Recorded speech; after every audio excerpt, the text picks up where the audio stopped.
Nii, kell on saanud 2 ja nagu lubasime, siis me alustame selle sprindi videofinišiga õigeaegselt. Tere tulemast teile kõigile avaliku sektori innosprindi lõpuüritusele.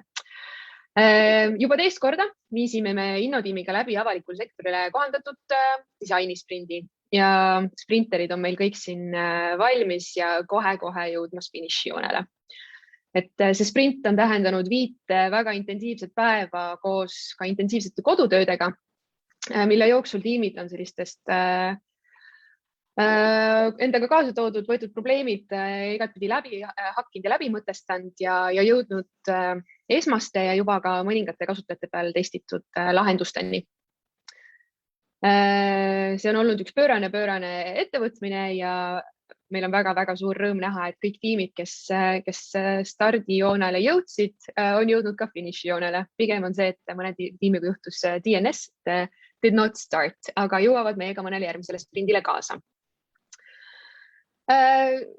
Üritus siin meil on, Daniel, kus sina vist saad klikkida seda slaidi, paneme järgmisele slaidile, näitame ette, kes meil täna siin finišijoone taga on.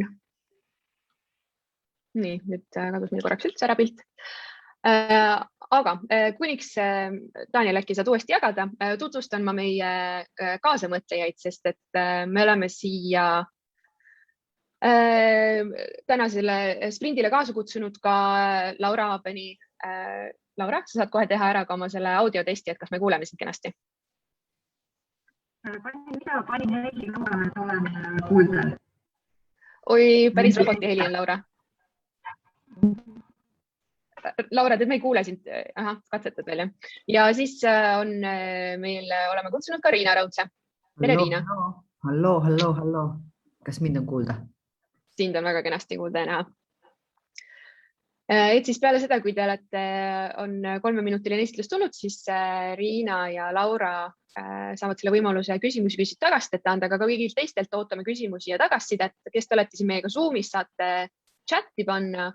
Ja kes te olete näiteks, vaatate seda Facebookist, siis võite jätta sinna Facebooki livestreami alla. Saame sealt korjata neid küsimusi tagasisidet. Tänased esitlused lähevad siis sellises järjekorras, nagu meil need sprinditiimide numbrid said antud. Ja hakkamegi vast pihta. Esimene tiim, kiire abinõu Rajaleidjast.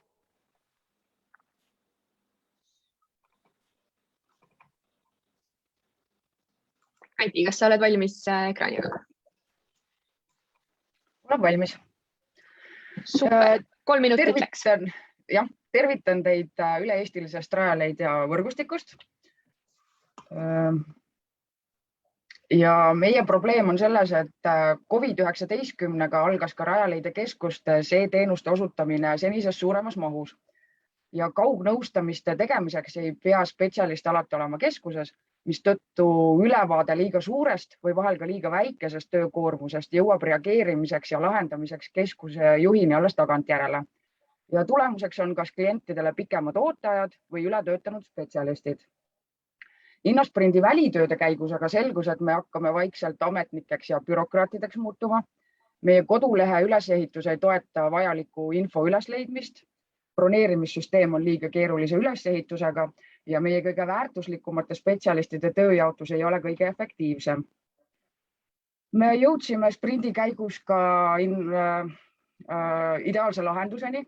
Selleni jõudmiseks kulub ilmselt rohkem kui 2 aastat, aga tulevikus on meil siis broneerimissüsteem, kus lapsevanem tuvastab ennast. Seejärel meie süsteem saab õiguse ligipääsuks erinevatele andmebaasidele ning süsteem saab mustrite põhjal kokku korjatud infot analüüsida ja suunab kliendi õigete spetsialistide juurde.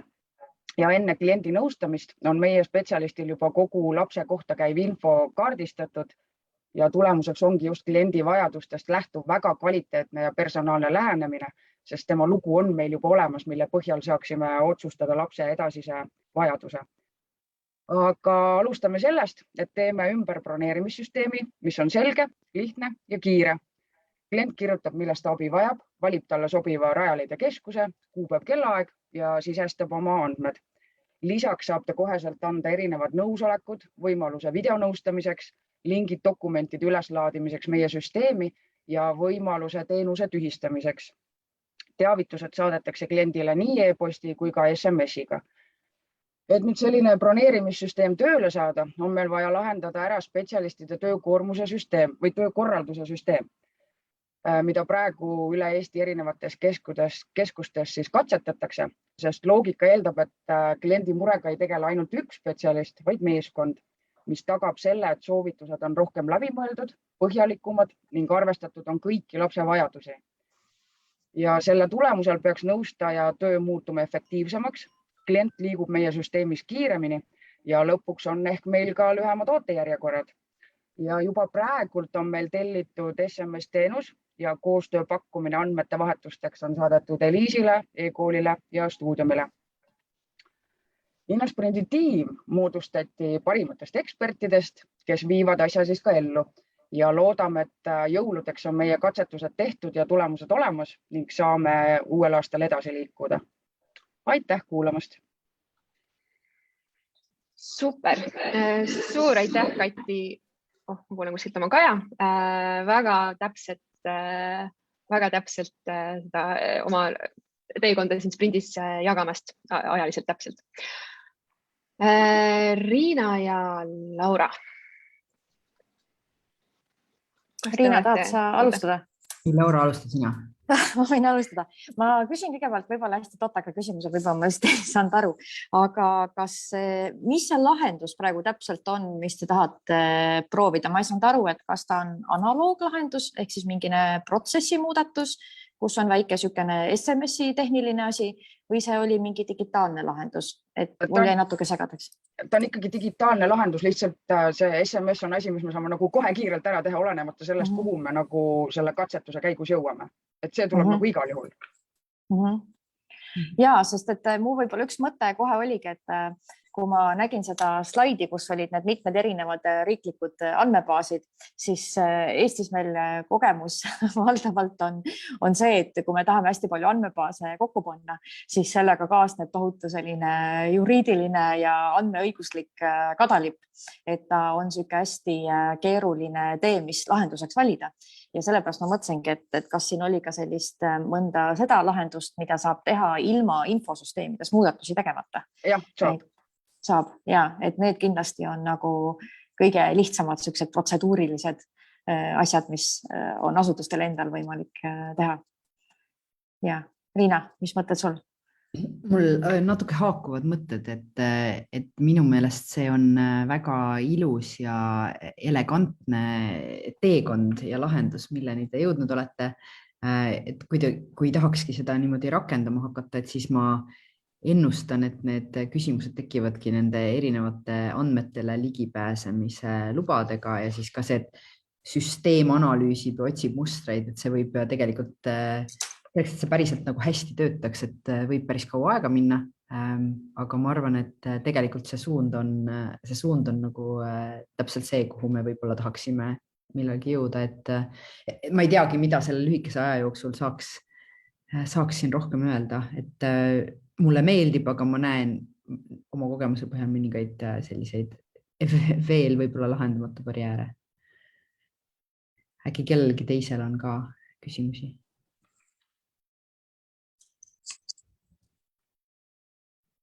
Võib-olla see üks küsimus, mis mul tegelikult veel, kuni keegi teine ei ütle midagi, on see, et just, et kuivõrd te eeldate näiteks, et lapsevanemad ise on nõus sellega, et Rajaleid ja kõikidest nendest andmebaasidest neid isikuandmeid kokku korjab, et kas siin võib olla, et üks küsimus on, et mida andmekaitse arvab, aga teisalt ka, et mida inimesed ise arvavad sellest, millistele andmetele, kes peaks ligi pääsema ja et kas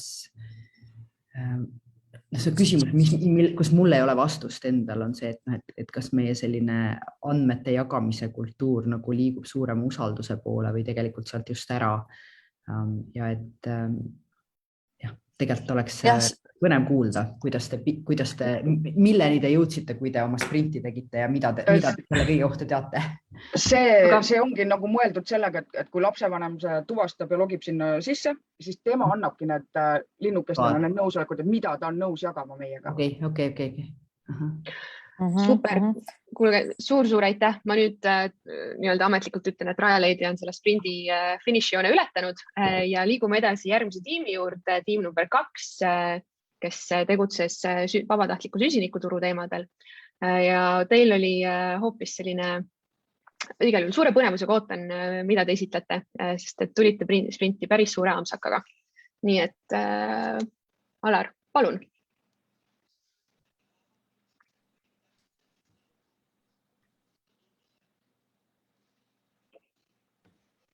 Nii, Alar, me näeme praegust su ekraani, aga ma ei kuule sind. Nii, kas nüüd on kuulda? Jah, kuulda ka. Kohe proovin siin käima saada. Tervist! Meil oli niisugune tore seltskond, keda te siin pildilt näete.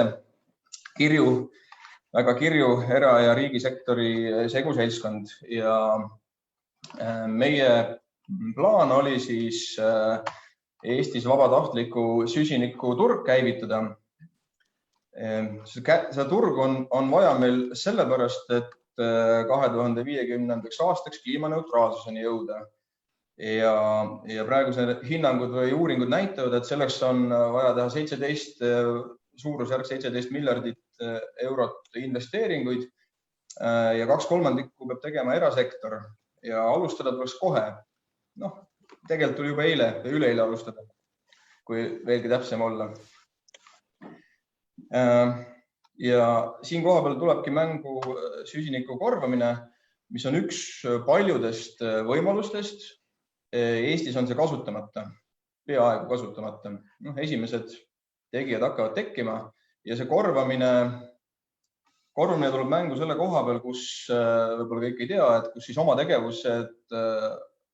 enda tegevusest enam süsiniku jalajälge vähendada ei saa või see on ebamõistlik ja mõistlikum oleks kellelegi teisele tasuda, kes seda sinu eest vähendaks.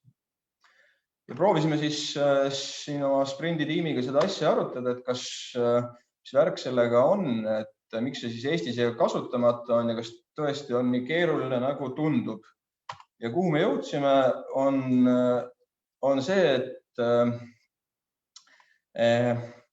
vist ongi nii keeruline, et me tõesti teame, et see mitme peaga lohe, kus on neid pusletükke väga palju ja proovisime või mõtlesime selle peale, et kuidas neid pusletükke siis omavahel nüüd siin kokku panna. Ja sätastasime või panime paika niisuguse toreda eesmärgi, et teeme nagu ühtsed põhimõtted. Hästi lihtne. Aga reaalsus on muidugi see, et kohe jõudsime selleni, et kuidas siis neid pusletükke kokku panna ja neid ühtseid põhimõtteid luua, siis meil ei olnud kellelgi reaalset kogemust. Ja järelikult loogiline järeldus on see, et hakkame ikkagi väikeste sammudega minema ja esimese asjana võtame ette pilootprojekti või pilootprojektid ehk siis learning by doing, nagu klassikud ütlevad. Et saame selle piloodi käigus, teeme selle keerulise protsessi läbi, saame õppetunnid, sellised õppetunnid, mis siis aitaks meil seda rohepööret toetavat, seda korvamise süsteemi või süsinikuturgu käivitada. Lisaks selgus, et meil eestikeelset infot ei ole, see on kõige lihtsam asi, selle saaks ka kohe ära teha. LTESK on küsimärgiga, seda tõenäoliselt hetkel ei jõua, siis jõudsime ka sinna, et juhtorganit on vaja. Seda ka hetkel on küsimärgiga, aga 2 konkreetset asja me saime ja väga-väga positiivne oli see, et tõesti koos suudame rohkem. Tänan Inno sprinditiimi, tänan oma sprinditiimi ja oli väga-väga huvitav kogemus. Aitäh! Aitäh, Alar. Nii, kohe saab Riinale Laurale täpsustavate küsimuste jaoks anda võimaluse. Ma võin otsa lahti teha või Riina, soovid sa? Soovin, mul on kohe küsimus. Ja. minu küsimus on see, et see carbon offsetting ja süsiniku korvamine, väga ilus sõna eesti keeles, et kuidas selle mõjuga nagu teistes riikides on olnud, et noh, et seda tegelikult vist on juba nüüd viimase 20 aasta jooksul siin-seal proovitud, et kas selle learning by doing asemel võiks learning by reading võib-olla esimesena ette võtta või te olete sellele küsimusele juba nagu vastuse leidnud, et seda tegelikult tuleks Eestis rakendama hakata? No see vastus vist on olemas jah, et seda readingu me tegime ära või natukene koos tiimiga siin seda readingut tegime, et see kogu maailm täna otsib tegelikult seda nii-öelda õiglast või ausat lahendust, et see vana kogemus, 20 aasta tagune kogemus on niisugune rohepesumaiguga, et seda keegi ei taha enam. Nüüd on vaja siis seda päris lahendust ja seal on nagu ütleme, see readingu osa on olemas, et me saame nagu seda doingut tegema hakata. Lühike vastus. Riina, on sul veel mõni küsa? See küsimus mul ka muidugi alati, et miks te arvate, et sellises domeenis vabatahtlikkus nagu tegelikult hakkab toimima, et kui see tähendab tegelikult ikkagi, et noh, tuleb oma kasumist mingit tükki maksta, et miks see nagu, et kas see tegelikult aitab meid sellele süsteemsele lahendusele lähemale või see tegelikult aitab nagu brändida ja just viib meid äkki tagasi sinna rohepesu juurde? No, et see ajalugu tõesti on hästi rohepesumaiguline, et siin juba meie tiimi liikmetel oli see rohepesu sõnastel osadel juba, kuidas ma ütlen, siis nad ei tahtnud seda kuulda enam, eks ju. Aga see lootus või see reading, mida me tegime, see näitabki seda, et usk on olemas sellele, et seda saab ka teha ilma selle rohepesuta. Ja miks, et see on nüüd niisugune juba filosoofiline, et ma ei hakka siin, ütleme niimoodi, et see samas võib-olla siis meie teadlikkus pluss siis see poliitiliste agendasse on see sisse tulnud see asi hästi kõvasti, näiteks Euroopas Fit 55-ga ja Pariisi leping, mis täna siis on üleilmselt ikkagi need kõik riigid on kokku toonud, välja arvatud Türgi ja veel mõned, kes ei ole allkirjastanud, eks ju, aga kõik nagu suundumused näitavad sinna, et tahe sellise asja jaoks eksisteerib. Et muidugi seal on oma riskid ja nüansid, mida see tänane kirjandus ja see reading ka näitab, et seal on oma riskid olemas, aga suur pilt tundub olevat toetav. Ma ei tea, kas ma vastasin. Aitäh, vabandust, ma olin mute'i peal. Me peame nüüd edasi liikuma järgmise tiimi juurde, sest sprint on halastamatu. Aga Laura, äkki saad oma küsimuse chati panna ja siis seal saab veel korjata küsimusi. Okay. Aga liigume edasi. Tiim number 4 on järgmine, sest jääb siin üks number vahele meil. Ja, tere ka minu poolt, kohe jagan ekraani. Nii, ja, ma olen Peep Jürvan Keskkonnaagentuurist. Ja küsimus oli see, et mida teha ägedad keskkonnaindikaatoritega. Et keskkonnaindikaatorid on põhimõtteliselt sellised keskkonnanäitajad, mis peaksid iseloomustama siis Eesti keskkonda, et kuidas ta läheb. Ja see teekond ei olnud nagu lihtne seene korjamine metsas, see oli kõva sport, orienteerumine ja selle suur tänu innotiimile. Meil olid väga head kaardid, väga hea rada oli ja meil oli ka see aeg, et selle teema üle mõelda. Aga meeskonnas oli meil nii inimesi Keskkonnaagentuurist kui ka Keskkonnaametist ja Statistikaametist, et tänu ka teile, et aitasite selle tulemuseni jõuda. Tagasi teema juurde, mida me teadsime? Me teadsime, et keskkonnanäitajaid külastab meie lehel 6 inimest päevas. Me arvasime, et need ei ole 6 meie Eesti ministrit, need on võib-olla suvalised kasutajad. Me teadsime, et meil on vähemalt üks sihtrühm oli kindel ja see oli Keskkonnaamet, kes oli ka meil ka töörühmas. Ja me teadsime, et neid keskkonnanäitajaid on üle Eesti päris palju erinevates kanalites ja erineva detailsusastmega. Mida me ei teadnud, kes on tegelikult need põhikasutajad, milleks neid näitajaid kasutatakse, kuidas neid on hea kasutada ja kuidas üldse jõutakse nende keskkonnanäitajateni. Ja algus oli ikkagi väga raske. Ühest küljest me teame, et me elame siin keskkonnas, et see on meil nagu elukeskkond hästi oluline osa meie elust, et justkui peaks nagu kõigile rääkima sellest. aga samas me teadsime ka seda, et me selle teenuse kanaliga me ei jõua kõigini ja ei ole ka mõtet jõuda. Ehk me leppisime kokku siis konkreetsed sihtrühmad, kes on nii-öelda siis kõige suurema mõjuga. Need on kohalikud omavalitsused, Keskkonnaministeeriumi töötajad ja ülikooli lektorid ja õpetajad. Ja tegime nendega umbes 10 intervjuud ja uurisime samu asju, et mis valdkondade kohta nad infot tahavad, milleks nad otsivad, kust otsivad. Ja jõudsime selleni, et meil on vaja see süsteem teha atraktiivsemaks, meil on vaja tõsta selle usaldusväärsust ja samuti detailsusastet. Ehk me jõudsime sellise akordionini ehk nendest üldistest keskkonnanäitajatest, näiteks palju on Eestis näiteks metsa või palju on välisõhu kvaliteet, mis on jäätmete taaskasutamise sihtarv, siis väga detailselt nii-öelda jäätmeandmeteni. Ja see meil õnnestus, me tegime kasutuslood ja jõudsime sellisest pildist, siis selline, ma näitan ka seda laivis. Ehk see on selline rakendus, kus ma saan valida omale sobiva teema, näiteks jäätmed, ja vaadata ka ruumiliselt neid jäätmeandmeid. Jah, meil on vaja veel seda testida ja veel arendada, aga algus on olnud ülimalt positiivne ja see tagasiside esimestelt ka nii-öelda testkasutajatelt samuti positiivne. Aitäh! Suur aitäh, Peep! Väga lahe ettekanne, ma kohe kõigepealt ütlen ka väga ilusad slaidid. Mulle väga meeldisid. Vaadavad, sisu oli ka ikka.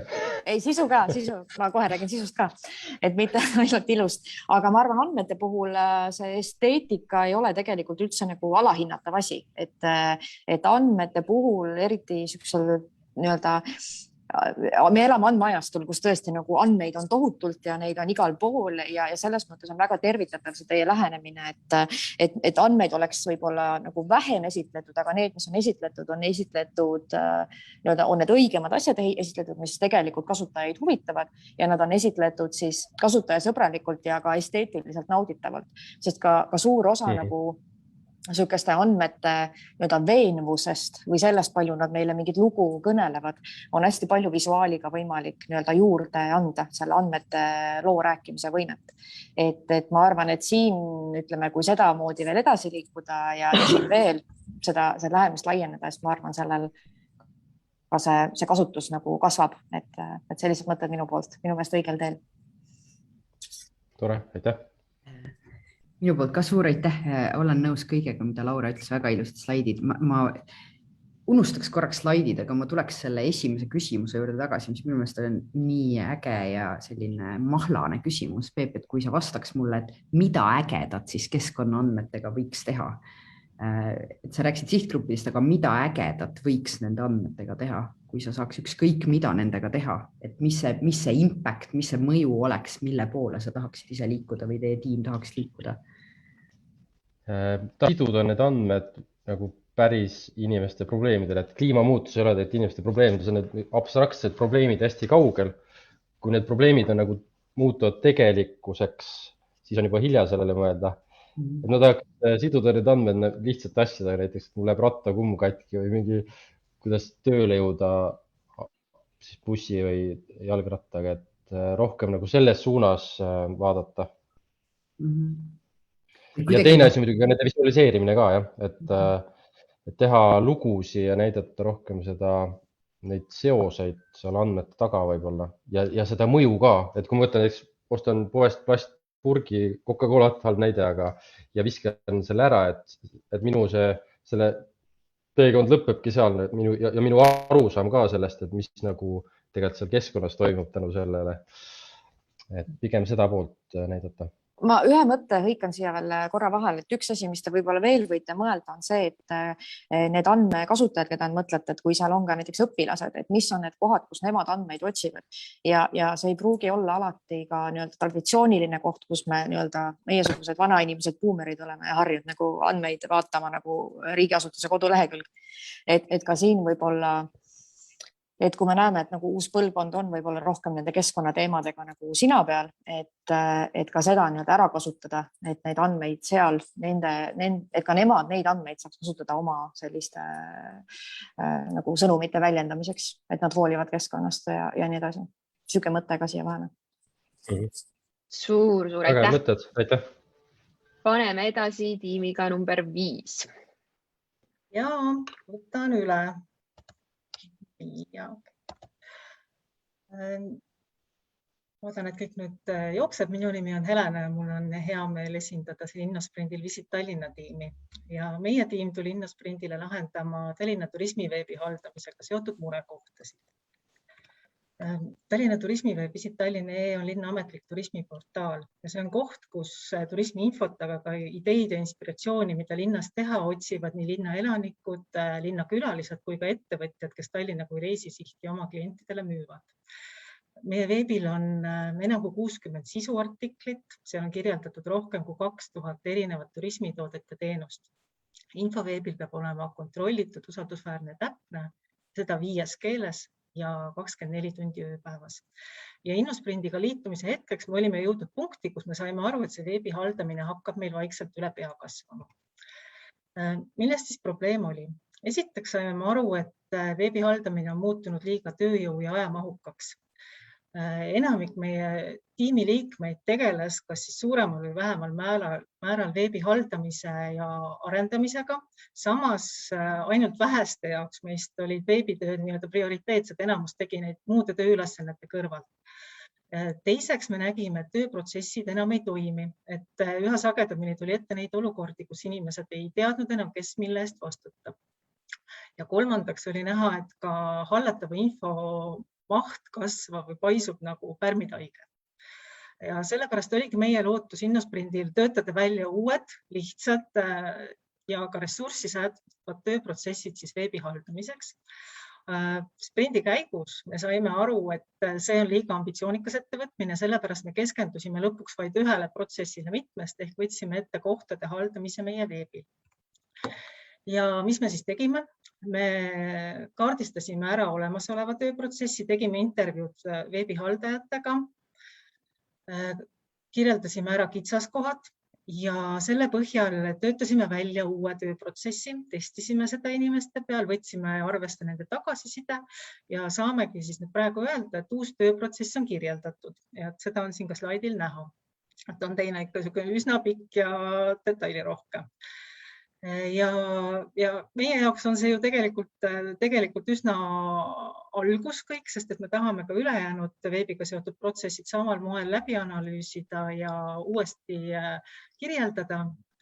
Nii et täna ei ole mitte lõpp, vaid ühe suure tööprotsessi algus ja meie omalt poolt tahame ka tänada Innosprindi tiimi, et te meid kaasasite, inspireerisite ja innustasite. Aitäh! Suur aitäh, et te sellele reisile meiega kaasa tulite.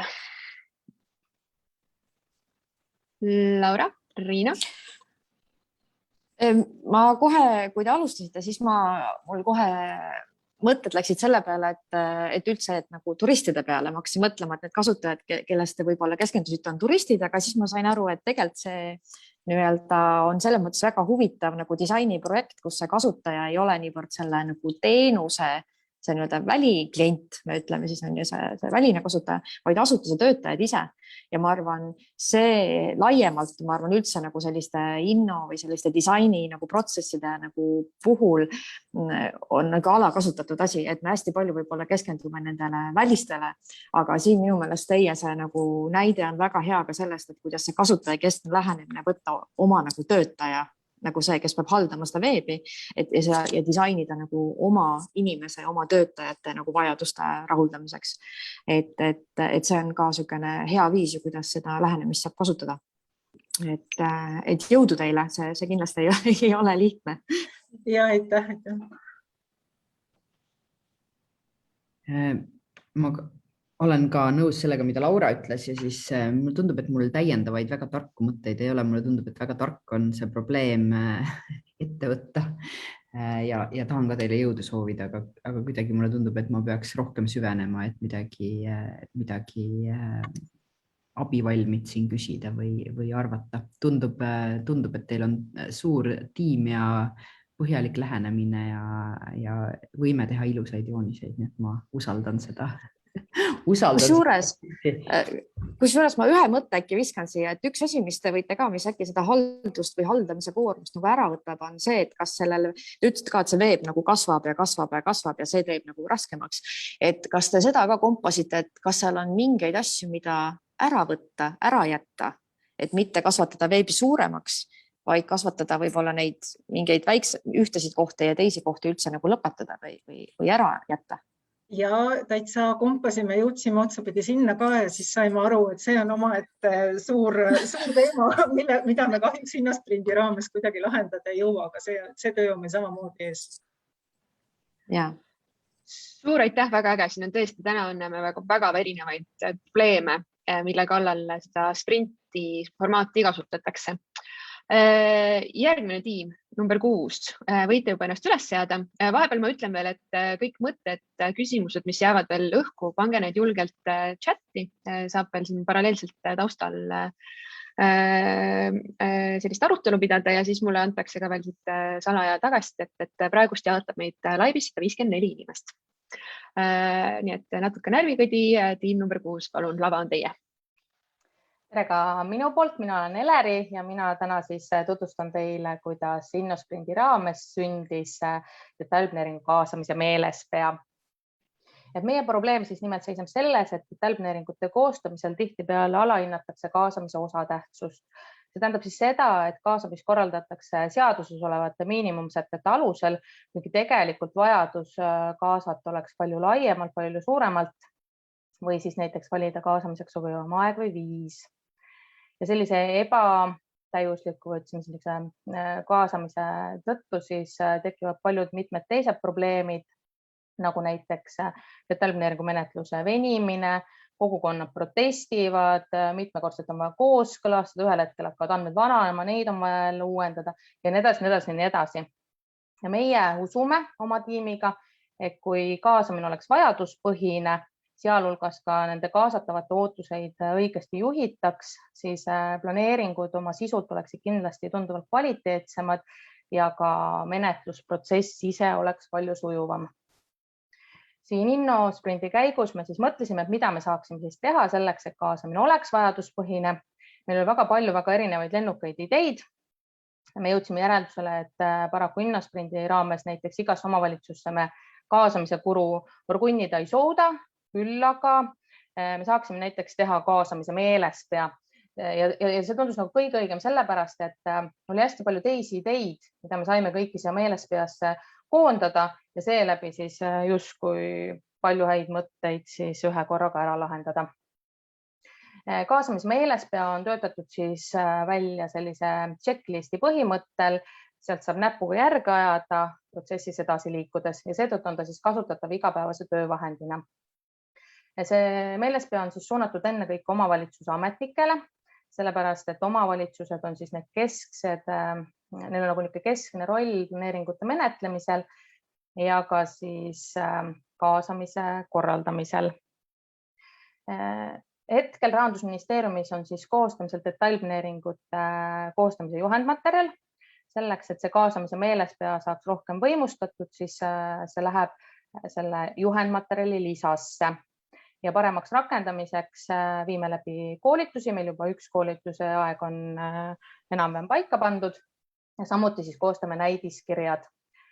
Me oleme oma tiimiga otsustanud, et me jätkame, me ei lõpeta InnoSprindiga, vaid me koostame ka teistsuguse menetlusega detailplaneeringutele siis kaasamise meelespead. See konkreetne siis keskendus üldplaneeringu kohasele detailplaneeringule, millele siis keskkonnastrateegilist hindamist ei koostata, aga on veel mitu erinevat menetlusrajaga planeeringu liiki. Ja lisaks siis on meil plaanis koostada ka veel oma meelespea valitsusasutustega koostöö tegemiseks. Meie tiim on laiapõhjaline, meil on siin poliitikakujundajad, omavalitsuste esindajad, siis koostöötegijad, planeerijad, kogukonna esindaja ja siis väga toredad mentorid ka. Et ma siis tahan tänada siin koha peal meie meeskonda ja ka superägedat innotiimi, et aitäh teile kõigile.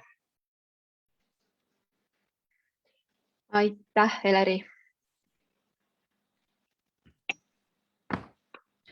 suur aitäh, väga äge esitlus ja väga terav teema püstitus. Mulle õudselt see teema läheb korda, et minu jaoks ma olen ka sellele küsimusele väga palju mõelnud erinevates kontekstides ja minu jaoks selle kaasamise essents tegelikult on see, et see otsus, mida nagu tegelikult kaasamise puhul otsustatakse, et kas see küsimus tegelikult päriselt on lahti või keegi tegelikult mingi huvigrupp või mingi ametnik või mingi poliitiline partei või keegi on juba selle asja ära otsustanud ja nüüd kaasatakse lihtsalt selleks, et tegelikult inimestele maha müüa seda agendat.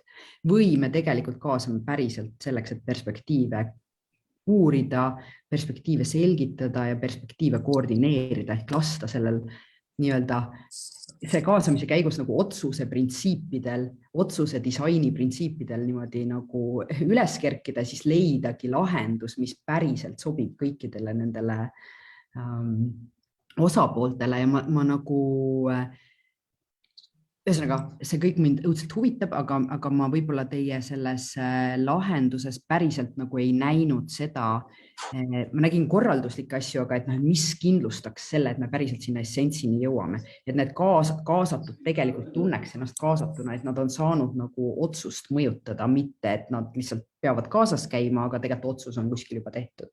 Ja, et meie selle siis InnoSprinti käigus nii intervjuudega fookusgrupi kohtumistel tuli ka välja, et kaasamine toimub ebaloogilises etapis, see on liiga hilja, kui justkui juba asjad on juba kõik kokku lepitud, et kaasamine peab olema tunduvalt varasemas etapis ja see samane checklist, mis ongi siis nagu menetlusprotsesside kaupa siis koostatud, nügibki selles suunas, et kaasamine toimuks võimalikult varakult, siis kui asjad on veel lahtised ja päriselt ka siis kui kaasatakse, siis kaasatakse nagu sellepärast, et tahetakse nagu siis saada infot, et ei kaasata mitte sellepärast, et seadust kohustab, vaid kui sa küsid, siis sa nagu päriselt tunned huvi ja proovid sellega ka arvestada. Et me püüame selles suunas nügida.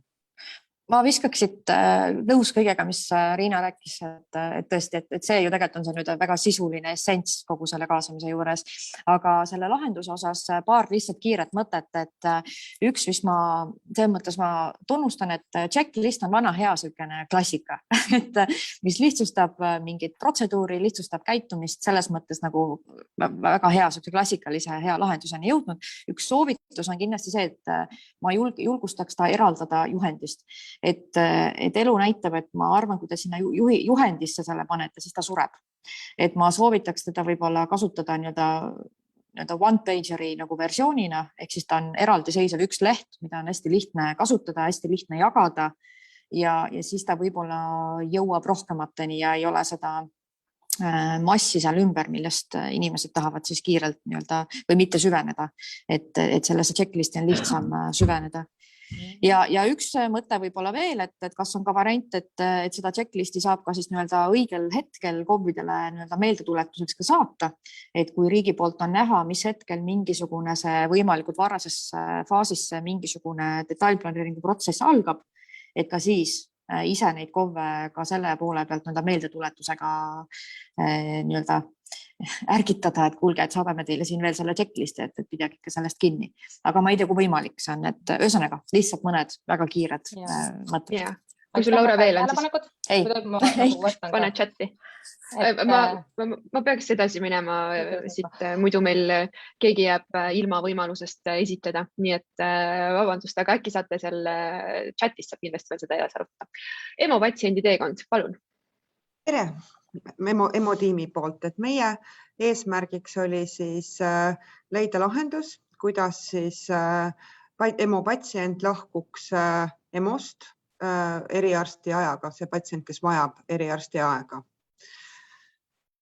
Nii, selleks me viisime läbi intervjuusid nii patsientidega, EMO-arstidega kui ka erialaspetsialistidega, kus siis selgusid sellised olulised küsimused, et EMO-arsti mure oli see, et kui me ei saa patsiendile polikliinikusse aega, kiiret aega, seda vajaks, siis patsient jääb nagu õhku, meil on väga suur mure selle patsiendi pärast, teiseks pidevad erialaspetsialistide telefonidel tagaajamine on väga ajakulukas, samuti on see väga ebamugav. Selle intervjuude käigus tekkisid ka üles küsimused, et paljud hakkasid muretsema, et äkki seda hakatakse kuritarvitama, seda võimalust, et patsient tuleb EMO-sse just selle mõttega, et saakski kiiremini erialaarstile, isegi see patsient, kes seda ei vaja, et äkki polikliinikus suureneb arstide töökoormus või siis, aga põhimure veel oli see, et patsient, aegkriitiline patsient saaks kiiresti selle aja. Selleks me saime kokku siis, koostasime töörühma, et me saime aru, et me väga üldiselt kõiki erialast ei saa korraga ära lahendada, kõikide erialade probleeme, seetõttu me kitsendasime väga palju seda teemat ja võtsime siis käsitluseks kopsutuumori kahtlusega patsiendi liikumise EMO-st erialaarstile. Et saime väga hea lahenduse, selle kohta tegime käsitlusjuhendi, mille kiitsid heaks nii siis vähiarstid, kopsuarstid kui ka onkoloogid ja EMO-arstid. Ja lisaks siis, kuna siiani puudus EMO-arstidel õigus registreerida patsient erialaarsti vastuvõtule, siis sai loodud süsteem, antud EMO-arstidele õigused, lisatud siis vastavatele erialaarstidele EMO ajad ja lisaks me tegime videojuhendi, kuna meie arstid ei ole seda teinud, koostasime videojuhendi, kuidas registreerimine peaks käima. Ja siis me nüüd olemegi alustamas selle kopsutuumori kahtlusega patsiendi käsitlusjuhendi piloteerimist. Juba on algatatud siis järgmise erialaga koostöö ja käsitlusjuhendide väljatootamise testimine. Jaanuaris siis plaanime kokku võtta selle kopsutuumori kahtlusega patsiendi piloodi, vaadata, leida üles kitsaskohad, kuidas see toimib ja siis veel järgmisena liikuda veel järgmiste erialade juurde. Ja ongi kõik, see on meie väike tiim siin. Aitäh teile!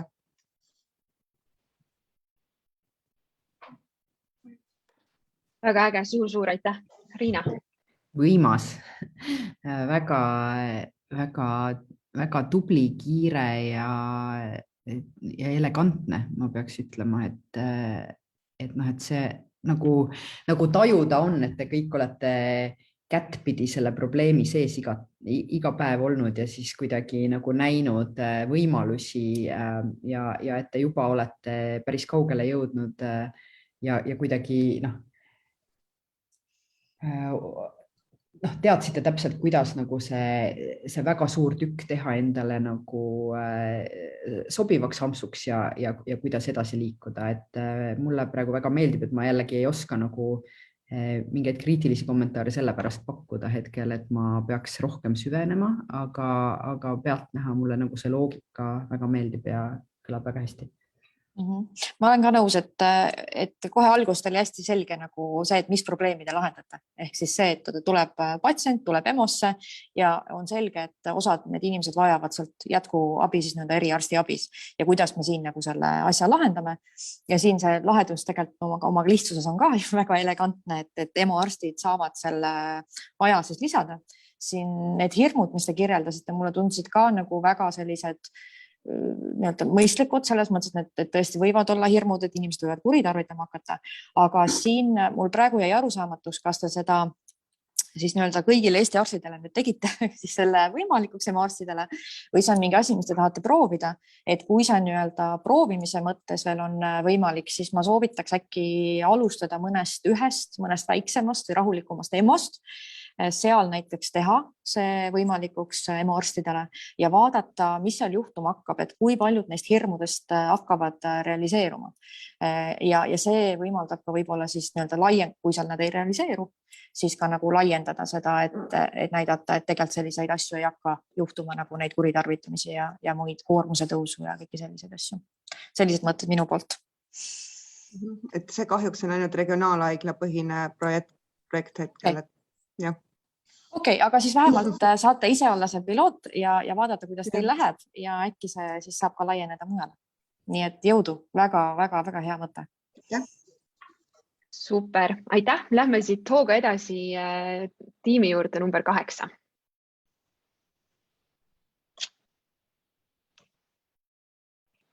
kellel veel mõtteid, siis saate EMO teekonna kohta jätta need chati. Aga palun, Piia.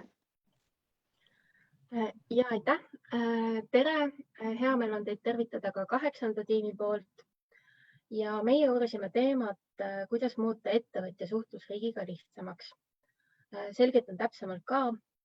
Nimelt ideaalis saab ettevõtja oma avaliku sektori teemadega seotud küsimustele vastuse ilma eraldi pöördumiseta. Ning riigiüleselt on käimas mitmeid nii kestvaid kui ka uusi pingutusi selle eesmärgi nimel. Samas mõnikord tuleb ikkagi ette keerulisi küsimusi, millele ise vastust leida ei suuda ning kus abiks on õige avaliku sektori asjatundjaga suhtlemine. Õiget kontakti, kes oskab aidata konkreetse küsimusega, pole ka alati lihtne leida. Asutusi ja sarnaste ametinimetustega spetsialiste on palju.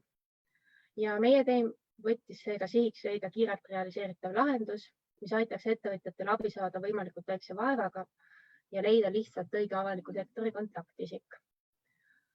Võimalike lahendusvariante uurides saime aru, et lõpptulemuse saavutamine nõuab erinevate lahenduste kombinatsiooni. Esmaseks edasiminekuks valisime välja ühe potentsiaalselt mõjusa ja lähiajal teostatava tehnilise lahenduse, mis aitab pöördumisteemade filtreerimise abil õige kontaktini jõuda. Ja tegime valmis lahenduse prototüübi, mis sai nimeks kontaktileidja. Ja katseesikute tagasiside lahendusele linnusta saime võtteid, kuidas prototüüpi kiirelt kohandada, kui ka edasise kasutuselevõtu jaoks. Näiteks peaks rakendus olema kättesaadav ükskõik mis kohast, kus ettevõtja kontakti otsingul liigub. Ja jätkutööna näeme, et on vaja hinnata lahenduse realiseeritavast esmalt sellest vaatest, kuivõrd keeruline või lihtne on koondada rakenduse toimimiseks alusandmed ning see automaatselt toimima saada. Edasi oleks vaja teha ka veel kasutaja testimisi, et hinnata juba reaalselt töötava rakenduse kasutegurit. Ja näitan teile nüüd ka ühe näidusjuhtumi pealt. Oled alustav ettevõtja, kes soovib hakata toiduautos toitu pakkuma. Oled jõudnud nii kaugele, kaalud sobiva food trucki ostu, kuid ei leia infot, kas selles peab nõuete järgi olema kraanikauss või mitte. Materjale uudistades silmad veebis kontaktileide lahendust ja mõtled, et parem on asjatundjalt üle küsida. Rakendusel klõpsates avaneb aken, kuhu saad õige kontakti otsinguks märksõnu sisestada. Nii, nõuded võiks olla õige märksõna, liiga palju tulemusi, lisame siis juurde. Töötas. Ette tekkisid valikud teema täpsustamiseks. Proovin, mis võiks sobida. Keerulistes kohtades klõpsan vahepeal ka infonupukest. Infonupp näitab, mis valikud selle teema valimisel järgmisena tuleksid. Ja jõudsin kontaktina välja. Peale vaadates tundub, et tegemist võiks olla sobiva spetsialistiga. Saan valida, kas saadan talle sõnumi, helistan või kirjutan. Tore, nüüd oskan järgmist sammu teha. Märgin kontaktileidjale 5 tärnikest. Aitäh kuulamast ja meie poolt suured tänusõnad kogu Innot-tiimile ja eriti meie mentorile Danielile. Ja ma korraks jätan siia slaidile veel selle meiliaadressi ka, et kui keegi tahaks ekstra pärast tagasisidet anda, siis võib minule esmalt kirjutada ja jagan ülejäämitele ka. Väga äge, aitäh, Piia. Ave, kas sa lubad, ma hõikan siia suured südamed kohe vahele. Ma juba läksin nii elevile sellest, ma tahaks seda näppima hakata, sest ma tahaks näha, mis pidi minuni jõuab. Ja mõtlesin ka, et see on ju mitte nagu mul on avalikus sektoris täpselt sellist sama asja tarvis. Mind vaatavad samamoodi nõunikud ja spetsialistid igalt poolt lehtedelt kontaktile. Täiesti nõus, just, et nii ei otsi tegelikult ju ainult ettevõtjad, vaid tegelikult avalik sektori sees ise me otsime niimoodi inimesi. Et ma arvan, ta kasutuspõld oleks väga palju laiem. Ja lihtsalt võib-olla, et kui sa esimesena panid selle lehe ette, kus olid need ametinimetused ongi, et osakonna juhatajad ja kõik need spetsialist, siis ma mõtlesin, et äkki teie lahendus on see, et riigiasutuste kodulehel muuta nagu ametinimetused nagu niimoodi, et sa saad päriselt aru, mis see tähendab. Aga see kontaktiotsija, palun tehke ära. Väga on vaja seda, ma jään väga ootama. Suurepärane mõte. 5+. Aitäh.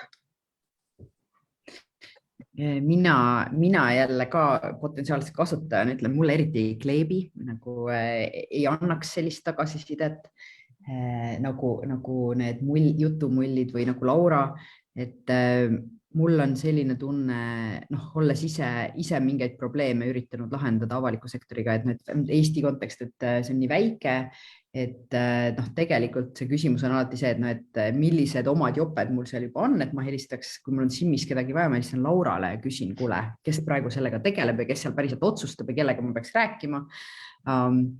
Ja tegelikult mulle see küll meeldiks, kui näiteks ametnikel oleks kohustus, et oma näiteks seal koduleheküljel, et see peaspetsialist oleks tegelikult üks väike link ja sa pead nagu selle või kuidagi seal oleks võib-olla veel paar märksõna ja siis nende all sa saaks sellise, ma ei tea, iga paari nädala või iga paari kuu tagant muutuvad sellist väikest abstrakti lugeda, et millega see inimene hetkel tegeleb näiteks või mis tema tööülesannete hulgas on.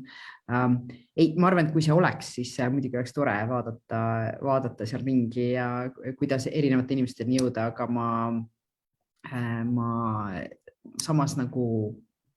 samas ma jään kahtlevaks ka natukene. Ja ma võtaks ka siit ühe küsimuse, mis chatis oli, et miks suured ettevõtted ei luba otse spetsialistidele helistada. Et ma arvan, et hästi tähtis selle nagu lahendusidee puhul on see, et see ei ole nagu üks ja ainus lahendus kogu selle probleemi jaoks, et see peakski olema teatud kombinatsioon. Ehk siis näiteks see kontakti leida ei peaks olema selline esimene valik, et kui mul on nüüd mingisugune küsimus, siis sa lähed alati võtma kellegagi kontakti. Vaid pigem see peab olema kombinatsioonis sellega, et teatud vastuste leidmine on tehtud lihtsamaks. Ja selle jaoks nagu tehakse esiteks praegu selliseid tavapäraseid lahendusi, et näiteks kui me vaatasime näiteks Visit Tallinna koduleht, et ei olegi vaja kuskil kellegagi ühendust võtta, vaid sa leiad info üles. Ja samas on ka muud ettevõtmised toimumas, mis on sellised uudsemad ja teistlaadsemad, et näiteks bürokraat samuti tegeleb nii kodanike kui ka ettevõtjate pöördumistega, et kuidas sellistele teatud võib-olla nagu sagedasematele küsimustele otse vastused anda. Et kõik see peaks nagu koos toimima. Aga ma arvan, et... Pia, aitäh! Ma nüüd lõikan sisse, sest et nüüd on juba aeg üle ja peame sprintpersti peale. Suur aitäh, aga lähme edasi järgmise tiimi juurde. Saate veel chatis edasi arutada neid keerukaskohti ja võimalusi. Aga inimeste massiline registreerimine kriisi korral.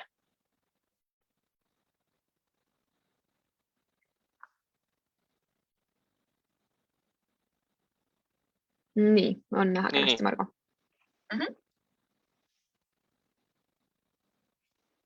Ja, palun, Margo.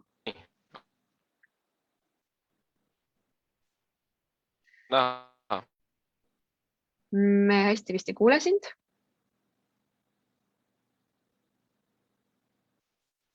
Me näeme praegu slaide, aga sind ei kuule. Selliste õnnetuste puhul tekivad probleemid andmete kogumise ja vahetamisega. Suurõnnetuse kaasnevad erinevad raskuspunktid, näiteks esinevad vead andmetes, tekitavad üldist segadust ja lõpuks omaksed ei tea, kus nende lähedane on. Ja õnnetuste lahendamine on tavaliselt ajakriitiline ja nõuab väga head koostööd. Et neid probleeme lisaks mitmed, mis takistavad suurõnnetust tõhusalt lahendada. Selleks, et luua lahendust, mida täna eksisteerime, rääkisime õnnetustele reageerijatega ja uurisime, kuidas nad täna kannatanute kohta infot koguvad ja teistega jagavad. Ja nende intervjuud abil me taipasime, et täna on info kogumiseks ainukene lahendus paber ja pliiats. Infot vahetame suuliselt, mis võib tekitada segadust andmetega ja esineb vigu ja hädasti on vaja andmete kogumist harjutada. Kui Eestis juhtuks suur õnnetus, siis kuidas me saaksime teha nii, et mobiilne tehnoloogia aitaks hoida järge kõigist päästetutest ja hukkunutest? Ehk kuidas kiiresti tuvastada kõik kannatanud, info nende kohta jõuaks automaatselt reageerijatele ja omaksed teavad, et nende lähedane on leitud. Me mõtlesime välja tehnoloogilise lahenduse, kus igale päästetule ja hukkunule pannakse nutikas käevõru kohe peale. Me loome tehnilise lahenduse, mille abil viime kokku käevõru isikuandmete ja terviseandmetega ja võru on reaalajas jälgitav GPS kaudu ja me teame, kus inimene asub. Ehk kõigil on korrektne info olemas ühtses keskkonnas ja lähedalt saavad õige info. Me kogusime tagasisidet lahendusele selle kasutusloogikale esmareageerijatelt, pannes rõhku siis sellele, kuidas info peaks erinevate osapoolte vahel liikuma ja abi osutamisel kaasa aitama. Ja sedasama visualiseeritud lahendust, mida te siin näete, me näitasime kõigile lõppkasutajatele, et teada saada nende arvamus ja kuidas selline lahendus nende jaoks toimiks. Ja nende reageerijate tagasiside lahendusel oli, et see on geniaalne, teeb töö lihtsamaks ja andmekvaliteet peaks paranema. Meie lahendus on sellepärast innovaatiline, et sellises kombinatsioonis lahendust ei ole hetkel olemas. Et kuigi me ise keskendusime mereõnnetuste näidetele, on potentsiaal lahendada massilist evakuatsiooni ka muude sündmuste korral. No näiteks rongiõnnetused, üleujutused, lennuõnnetused, äkkrünnakud, suured tulekahjud, plahvatused, et erinevad suurõnnetused. Edasi me püüame testida lahendust erinevate huvigruppidega, et see lahendus sobiks erinevateks kriisideks ning me otsime rahastust, et oma projekte ellu viia. Ja siin ongi meie äge meeskond, kes on selle projektile hoo sisse andnud ja iga meeskonna liige on andnud panuse, et inimeste massiline registreerimine kriisiolukorras oleks tõhus. Aitäh! Suur aitäh, Margo!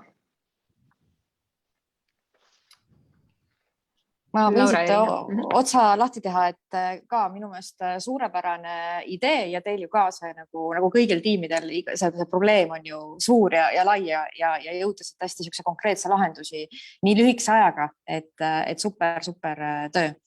Üks mõte või küsimus, mis mul nagu tekkis, oli see, et kas te teate või kogusite ka sisendit selle kohta, kuidas tavalised Eesti inimesed niisugusele lahendusele reageeriks, et niisugust kasutatakse, et praktikuid ja kiirreageerijad, kellel seda vaja on, see on arusaadav, aga just, et kuidas see tavaline inimene just sellisele andmekasutusele ja asjale võib reageerida. Kas seda sisendit ka saite? Ei, seda sisendit praegu ei kogunenud, sellest oligi, et meie esmane küsimus oligi see, et kas nendest andmete kogumist oleks kasu ja mida nendega teha, sest meie jaoks ongi see, et võib-olla inimene ise need andmed ei näe, aga vähemalt ta saab selle info, et kus tema näiteks omaksed on, et just selle vaatega. Aga see on võib-olla hea idee ka seda teha. Sest lihtsalt sageli on näha, et inimeste tundlikkus sellega, kuidas riik ta andmeid töötleb, võib olla selline, kus on inimestel tekib ebamugavust ja sellega siis ka arvestada. Aga Riina, mis mõtted sul on? Mul oli peaaegu sama küsimus. Laura, see on kohe näha, et meil on sarnane taust.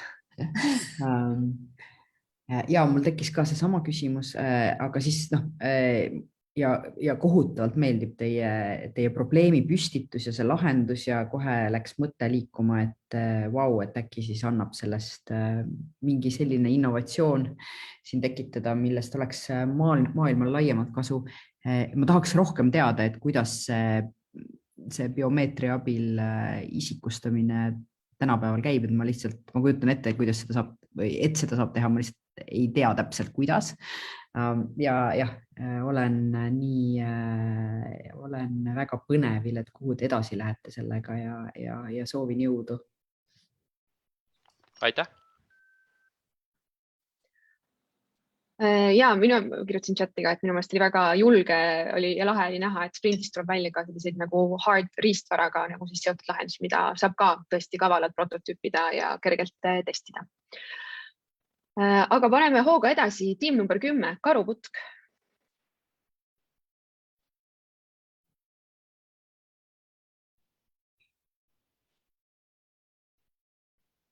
Nii, näeme kenasti slaide, aga veel ei kuule.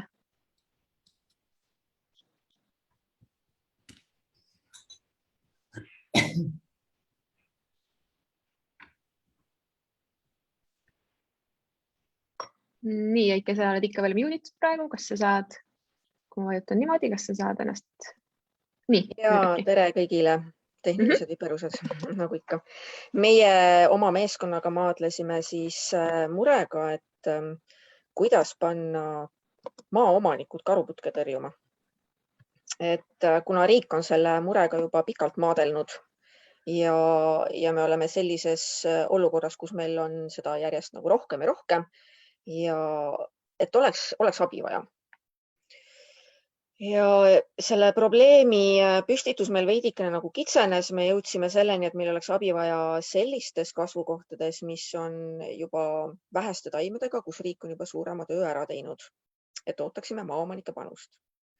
Mis siis nende intervjuudega välja tuli, mis on see peamine probleem, et miks nagu ise näiteks ei tehta või miks ei olda valmis, oligi põhiline, et infopuudus, kõige lihtsam vastus. Kuidas ma taimed ära tunnen, kuidas see üldse mulle ohtlik on, mis on see parim tõrjemeetod, mis on parim tõrjemeetod minu maal, kuidas ma seda kaevamist teen, mis ma nende taimedega pärast teen, kaua ma seda teen, kõik sellised hästi sisulised küsimused, mida meie võtame, et see on, meil on igal pool kirjas, me teame seda kõik ammu juba, me oleme sellest nii palju rääkinud. Ja mis on ka ei midagi uut vastus, et oodatakse personaalset lähenemist ja juhendamist. Et tõesti tahetakse, et keegi näitab mulle, keegi räägib, keegi viib mu sinna nii-öelda ninapidi sisse. Ja kuigi see kohustus maaomanikel ise nagu hea seista selle eest, et sul seda karuputke oma maal ei ole, on olemas, siis me saime aru, et ikkagi käsk on vanem, kui meie ei tööta. Et ei ole mõtet minna mütsiga lööma, et nii, nüüd siin on karuputk, sinul on kohustus teha, palun nüüd tee. Ja me natukene lootsime ka sellele, et äkki nügib ka see mõte, et tee ise, et muidu tulevad võõrad sinu maale, et mitte just alati mingi ATV ja mürgitünnidega öösel, aga et see tegelikult võib ka juhtuda. Ja mis me siis, mis lahendusteni me jõudsime? Meil oli nagu hästi palju erinevaid seinast seina. Aga valisime välja millegi, millega me saaksime kiiresti edasi minna ja mis nagu lahendaks need kaks põhilist probleemi, mis välja tulid, et just see infopuudus ja juhendamine. Et esimene, kõige käega katsutavam, Keskkonnaameti koduleht paremaks, paneme info selgemalt ja rohkem kirja, rohkem pilte. Aga siis mida me ka prototüüpisime, oligi lühike ja informatiivne kiri piltidega. Et inimene tõesti saaks enda maa kohta käiva info ja tal oleks lühidalt sõbralikus vormis kirjas, mida, kuidas ja millal peab tegema. Et see on selline toetav. Ja kus oleks ka link vastusvormile, kus inimene saab teatada, kas ta hakkab tegema ise või ta ei hakka või tal on küsimused, et ta saab nende kaudu meieni jõuda ja pöörduda. Lisaks me ütleme, et me saadame ka kevadise meeldetuletuse ja saadame ka uue kirja, et kui sa praegu nõus ei olnud. Ja sellel testkirjal oli väga positiivne tagasiside, et see on niisugune mõnus lööv ja lühike. See on 15 aastat vana mõte. Me oleme ammu mõtlenud kirja peale, aga mis on innovaatiline, oli see nüüd uus lähenemine. Just see vastusvorm, see selline sõbralik piltidega kiri, vältida bürokraatiat. Ja plaanis on katsetada seda ühe maakonna peal. Aga huvitav nüanss, meie jaoks põnev mõte, et saadame igale nõusolijale karuputkepildiga kindad, ei motiveerinud tegelikult mitte kedagi. Ja tänan meie meeskonda, siia kuulus Keskkonnaametist, Keskkonnaagentuurist ja Keskkonnaministeeriumist, Tallinna Keskkonnakommunaalametist inimesi ja loodame siis panna maaomanikud paremini karuputke tõrjuma ja riigile appi tulema. Aitäh! Aitäh, Heike. Riina, kas kiire mõte siia otsa? Ma pean tunnistama, et ma olen nii võhiks selles domeenis, et kui Ave ütles karuputk, siis ma mõtlesin, siin on midagi, mida tuleb kaitsta. Ja ma tõesti siukse tavaelanikkonna inimesena pean kohe küsima, et mis värk selle karuputkega on ja siis mul kohe tekkis küsimus, et kas karuputk on ainuke Eesti taim, millega maaomanikel sellised kohustused on ja et kuidagi tõesti see teadlikkus tundub enda näitel lihtsalt tundub nii madal ja tegelikult nagu väga sellest karuputke probleemist ei rääkinud, et mis värk sellega on, et tervisele ohtlik, ma vaatan siin pildi peal, et väga ilus on. Et jah, muidu nagu jääbki selline mulje, et okei, et kas see on ainuke kohustus, mis mul maaomanikuna on seda taime hävitada või äkki mingid muud ka, mulle näiteks ei meeldi nõgesed oma krundil võib-olla, et kuidas see kuidagi jäi minu jaoks natuke õhku. Ja see ongi niisugune hästi spetsiifiline teema, et ja inimene, kelle maal ei ole või kes sellest midagi tea, kes sellest väga midagi aru võib-olla ei saagi. Ma hõikan siia juurde veel täiesti nagu nõus nende Riina mõtetega, selles mõttes, et mulle tundub, et Riina väljendas hästi kenasti seda, et selle teemaga on hästi palju selliseid nagu, kas ma ütlen? Jah, et just. Ja kuna ma nägin ka seda kirja, mis te tegite, siis mulle nii meeldis, mis te välja tõite, et tegelikult, et selles kirjas ju algselt oli ka see tasuta kindad ja kuigi intuitiivselt nagu tundub, et anname inimesele tasuta kindlad, siis see töötab hullult hästi. Mina arvasin ka, et see võib hullult hästi töötada ja see on nii äge, et te saite teada, et see ei töödanud, et see ei ole alati niimoodi, et iga tasuta asi alati viib selle tulemuseni. Nii et ma julgustaks siin seda nagu katsetuselevust hoidma ja selle kirjaga siis veel teda kõvasti või mitte kõvasti, aga niimoodi mõnusalt katsetades edasi arendada, et kuidas see nii-öelda siis selle ühe kirjaga ja nende komponentidega, mis seal kirjas on, saada inimesed oma neid käitumisi karuputkega siis tegema, et ma arvan, see on väga põnev, et jätkake kindlasti. Ma siiski Laurale siin võib-olla nagu sekundeeriks ja samal ajal kutsuks kriitiliselt mõtlema siin, et okei, et väga tore, et tagasiside kirjale oli nagu positiivne, aga tegelikult kas see viib selleni, et mõni inimene võttis labida kätte ja ühe karuputkegi hävitas. Et see ei tulnud ka praegu välja, et tore on kirja saada, aga et kas sellel on siis... Ja, sellega nõus, ja, et ikkagi päris käitumist proovida kätte saada. Ja sellepärast ma mõtlesingi, et ühe maakonna näitel, et vaatame, mis sealt nagu tuleb ja see testimine oli täiesti suvaliste inimeste peale, et kuidas see kiri nagu tundus, et me ei jõudnud praegu nagu kaevamist testida. Nii, suurepärane. Läheme edasi hooga järgmise tiimi juurde, jätkame loodusradadel. Kuniks järgmine tiim üles saab, siis ma tean ka Eikega sai räägitud, et kuna see karuputke tõrjumine toimub kevadel eelkõige, et siis on see hetk, kus seda praegust ettevalmistatud lahendust saab katsetama minna.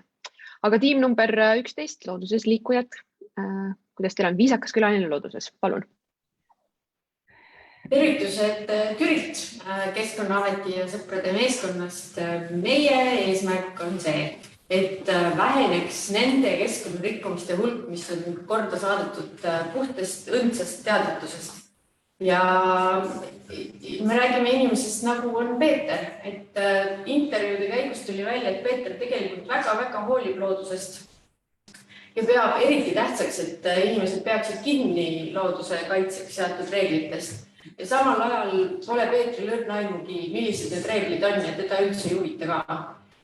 Mis tähendab seda, et kui ta väsitava töönädala lõpus seab ennast loodusesse puhkama, siis tegelikult lihtsalt puhtast teadmatusest, mõnikord isegi heatahtlikkusest, mõnikord kindlasti ka mugavusest, panete seal looduses toime niisuguseid tegusid, mis keskkonnale ja loodusele on väga rasked taluda.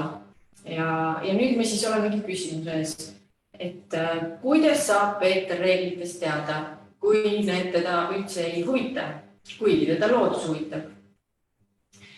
Ja meie siin oma sõpradega ministeeriumist, PPA-st, Kaitseliidust ja ülikoolist isegi mõtlesime, et alahindamata kindlasti igasuguste teistsuguste teavitusmeetodite tähtsust niisuguses küsimuses, siis me seame selle linnasprindil oma sekkumishetke sellesse kohta, kus Peeter on tegelikult mingi sigadusega hakkama saanud ja ta hakkab kohtuma keskkonnainspektoriga selle tõttu.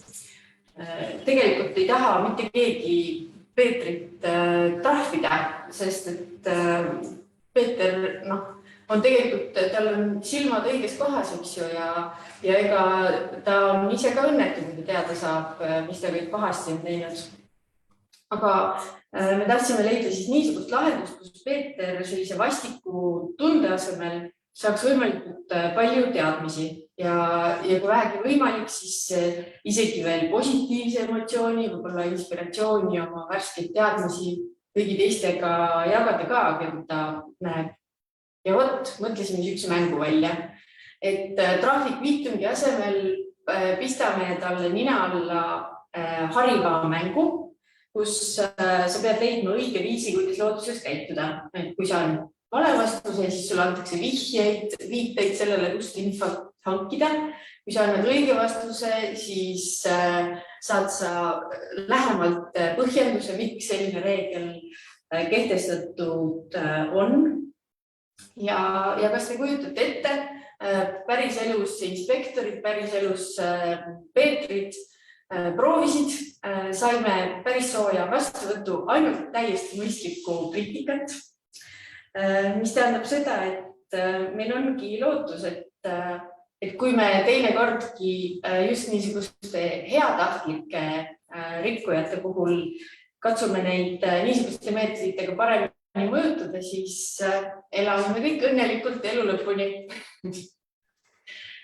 Ja õhusuudlused kõigile meie tiimivälistele abilistele ja muidugi 12 punkti ka Inna tiimile.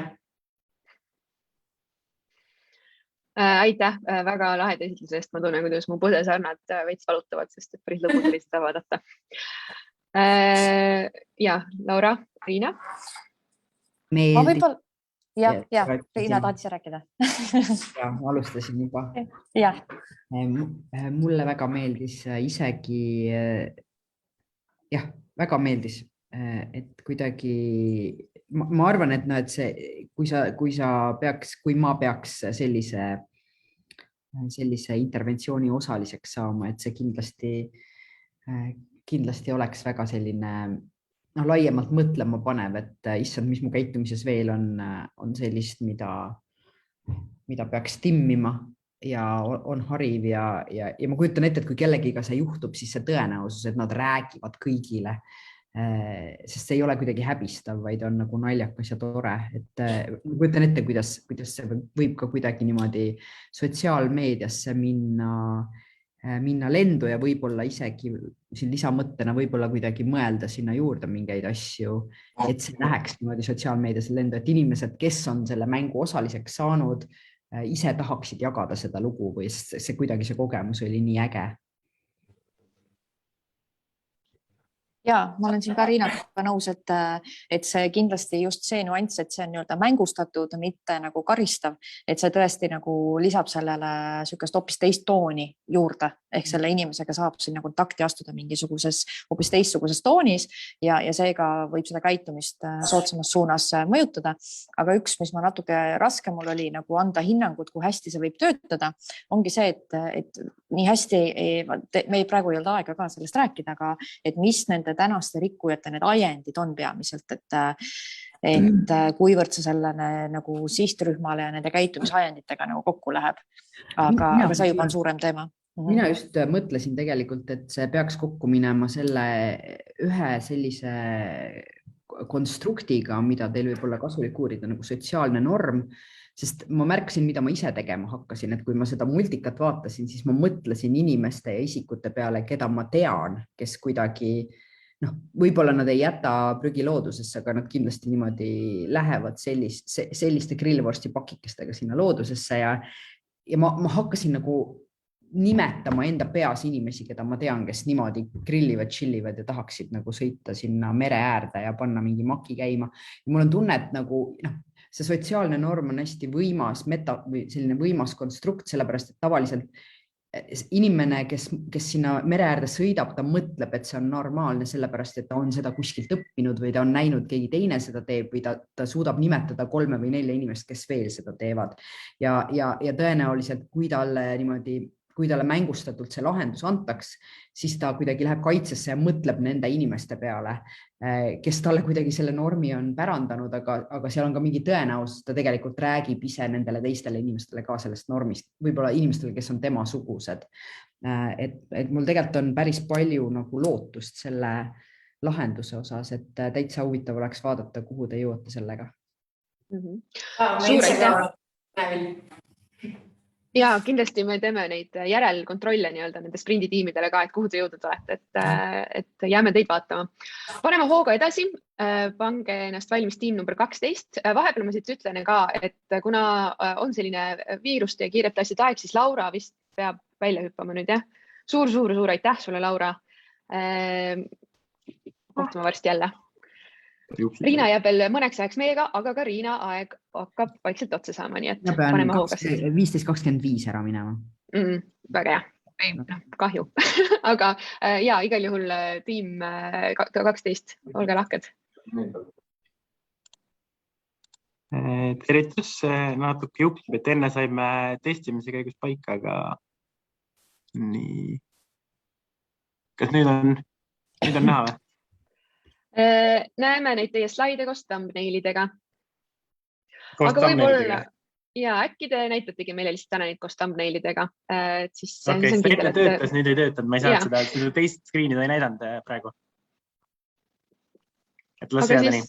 las jääda nii, hakake peale. Ja, et meie siis see põhiline eesmärk, millega me tulime, oli siis fookus oli selles, et liigiti kogumine oleks ühes kohas, ühes infokanalis ja siis see mobiilirakendus oli meie see esmane fookus, et siin arutelud, intervjuud ja kogu selle argumenteerimise käigus jõudsime natukene teistsuguse lahenduseni, et see infokanal sellisel kujul on natuke teistmoodi, et siin on see jäätmetega seotud info oleks lihtne arusaadav, ajakohane ühest kohast ning vajadusel isikastatud, et selle saime siin hästi palju erinevaid taipamisi nii intervjuude käigus, et kokku tegime siis 14 intervjuud, suurusjärgus tunniajased, hästi erinevat sihtgruppidest, üritasime katta, et oleks hästi palju erinevaid inimesi, et oleks see valim võimalikult esinduslik. Need Innosprindi raames kogutud taipamised, siis põhiliselt siin on siis fookus info vaatenurgast leitud taipamised, et neid oli veel lisaks sellele nimekirjale, et infokanal oleks terviklikust, üks osa terviklikust lahendusest, et kas see on siis äpi kujul, veebilehe kujul, et selles osas me liigume edasi, testime, katsetame ja lõpplahenduse osas loodetavasti jõuame siin lähiajal tulemuseni ka, et sellega läheb töö edasi. Täna siis üks taipamine veel, et inimesed ei mõista liigiti kogumise olulisust, et seal see võib-olla miks on inimestel küsitav, et miks nad seda teevad, et kas see on nagu jätkusuutlik, et kas jäätmed pannakse ühte ei koguti liigiti ja pannakse ahju või pannakse ühte mahutisse, et selles osas oli hästi palju erinevaid mõtteid. Siis liigiti kogumise info peab olema võimalikult selge, mugav, lihtne, et see tuli selgelt intervjuudest välja, et oleks võimalikult ühest kohast standardiseeritud info, et ei oleks ta laiali ulatav ja info killustatud. Siis inimestel on huvi teada saada, mis saab jäätmetest pärast liigiti kogumist. Et see tuli selgelt välja, et inimestel ainult ei huvita see üks ahel sellest jäätmekäitlust, vaid terviklik, et mis sellest pärast teeb ja miks see liigiti kogumine üldse vajalik on. Et see on üks väga jõuline vaatenurk, mis tuli välja. Siis tuli see info killustatus, pärineb erinevatest allikatest, kohati vastuoluline, et see on kindlasti üks probleemi koht, mida me siin saime veelgi kinnitust sellele, et sellega me tegeleda. Liigiti kogumis sotsiaalne surve motiveerib inimesi rohkem selle peale mõtlema ja tegutsema. Siin on see, et kui naabrinaine sorteerib, et mul tekib samamoodi motivatsioon või niisugune huvi, et võib-olla ma peaks ise ka tegema, et niisugune ühiskonna surve, et see on ka üks oluline pool, mida võib-olla varasemalt alahindasime.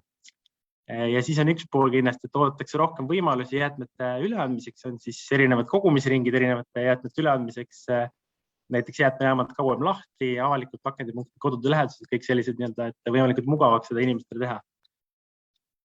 Ja edasiste sammude osas see nüüd puhtalt selle info poole pealt on lahenduste testimine, et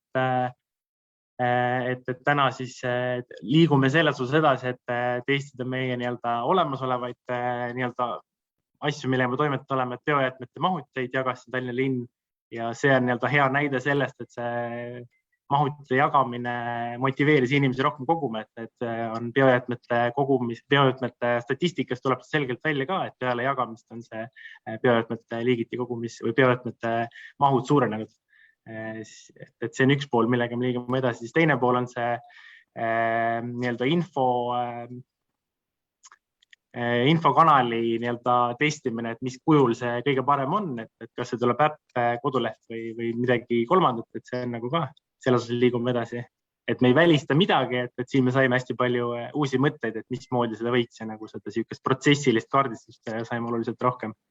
Ja siis on meil käimasolev rahulolu küsitlus, mille jaoks me saime siit hästi palju sisendit nende küsimustega koostamisel ja siit saime hästi palju mõtteid lisaks juurde. Ja siis üks hästi oluline teema on kommunikatsiooniplaan, et ühtsed sõnumite jagamine kõikides infokanalites koostöös siis teiste KOV-ide, Keskkonnaameti ja Keskkonnaministeeriumiga.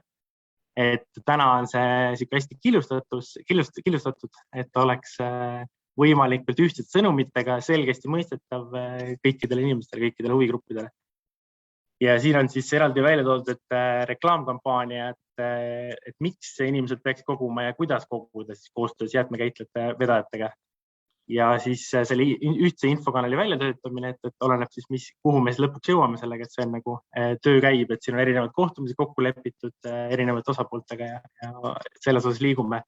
Ja siis on koolitusplaan, kus on siis nii-öelda selge tegevusplaan, mis sorti, millistele sihtgruppidele suunatud koolitusi me hakkame edaspidi läbi viima.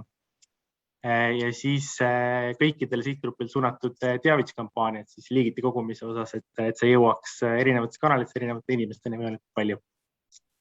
Ja see on minu poolt kõik. Aitäh meeskonnale ja igati väga asjalike kogemusele. Aitäh teile, Tallinna Strateegiakeskus. Riina, jah.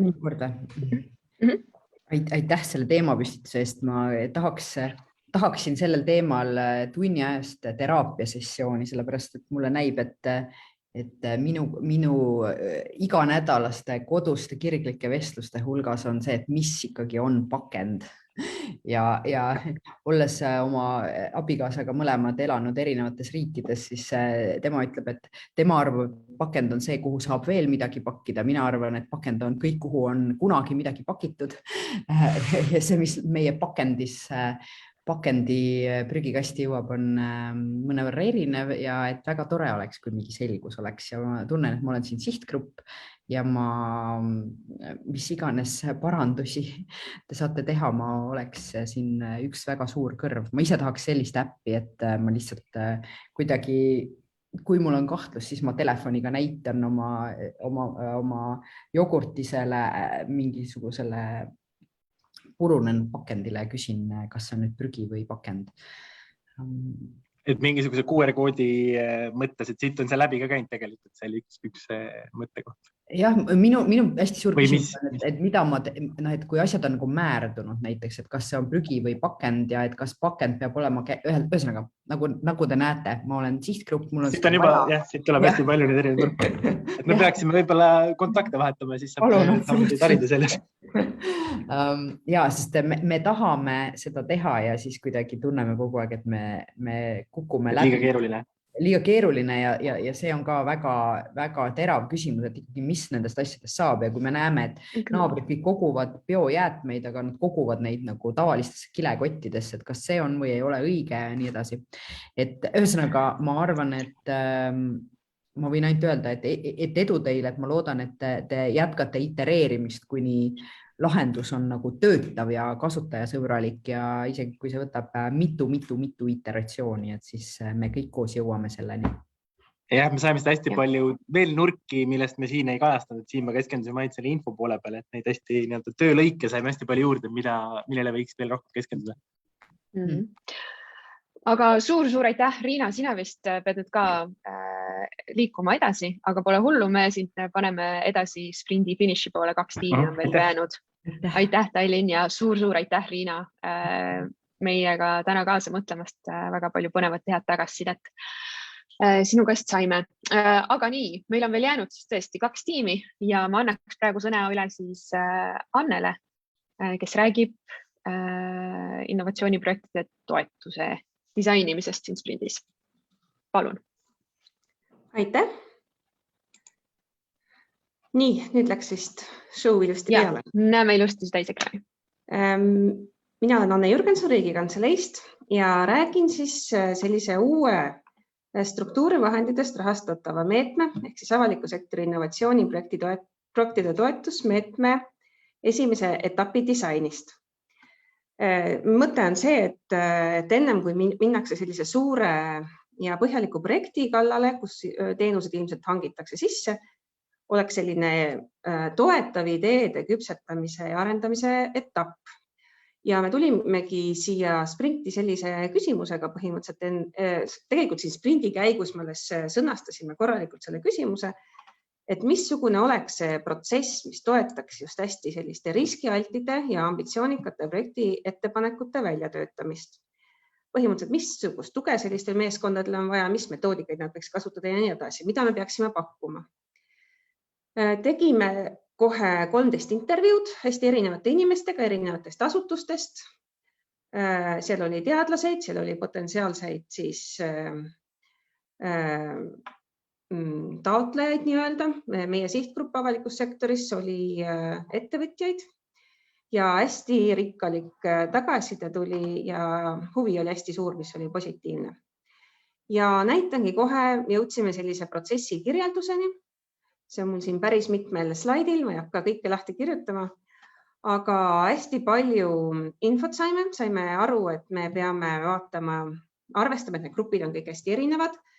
Näiteks, kui me olime selle asja valmis saanud, tegime veel testintervjuusid lõpus, siis tuli välja, et mõned tahaksid kohe minna omas tempos ja jõua teisi gruppe järgi oodata. Muidu me oleme näinud siin, et mitu gruppi võiks koos minna ja üksteisele tagasisidet anda, toetada, aga et me pakume eriti kiiretele oma sprindiversiooni, siis siin on näha ka sellised rätseplahendused, kellel on vaja ühte koolitust, kellel teist, kellel mingisugust ekspertiisi riigihangete alast või on teadlast ülikoolist appi vaja.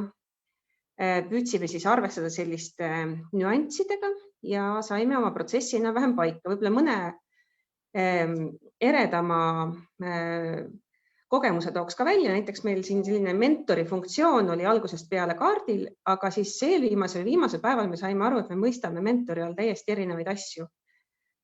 Osad meie seast mõtlesid, et mentor on keegi selline erasektori tohutu kogemusega Kai Realu või Piret Mürkti stiilis tegija, kes annab oma elukogemuse pealt tagasisidet. Ja teised arvasid, et ta on selline hästi paljude, hästi resourceful, selles mõttes peotehnikaid ja metoodikaid täis, kes tuleb ja nõustab, missuguse tööriistaga nüüd edasi minna. No umbes nagu Merilin Truuvert või midagi sellist. Ja siis me vaidlesime ja meil oli siin päris tuliseid vaidlusi ja lõpuks jõudsime ikkagi ühiste lahendusteni, mis ma arvan ongi see, milleks see sprint vajalik on. Ja näitan siin lõpuks meie meeskonna ka ära, nii et aitäh teile! Suur aitäh, Anne! Minu meelest see on tõesti üüratult põnev olnud jälgida neid erinevaid variante ja tiime ja probleeme, millega sprinti on tulnud ja minu meelest see on hästi huvitav on tõesti näha seda, et te ühe meetme disaini olete siin ette võtnud. See tõesti, mis siin lõpus välja tõid näiteks, et see, et mida te mõistate mentori all, et seda on tihtipeale projektides on näha, et pikalt kasutatakse ühte sõna ja siis ühel hetkel tuleb välja, et inimesed mõistavad seda üsna erinevat moodi, et seda on ka näiteks, ma lihtsalt mõtlen reflekteerides kasutajaintervjuudel ja siis vahel on hea tõesti lasta sellel intervjueeritaval nagu nii-öelda selgitada, et mis sa selle nagu termini all mõtled, et seda tõesti paistab kohati erinevatest nägudest välja. Ja kuidas teil, millal see kõik meil ellu jõuab, sest et see on ju õige pea tulemas, eks ole? Struktuurivahendite avanemine, see võtab aega veel, aga ma arvan, et just selle esimese etapiga võiks juba uue aasta esimeses pooles minema minna. Super, suur aitäh, Anne! Ja meil on veel jäänud sprindi pidulikust lõpetamisest puudu see, et üks tiim veel sinna finišijoonel ära oodata. Tiim number 14, kas võtate siit üle?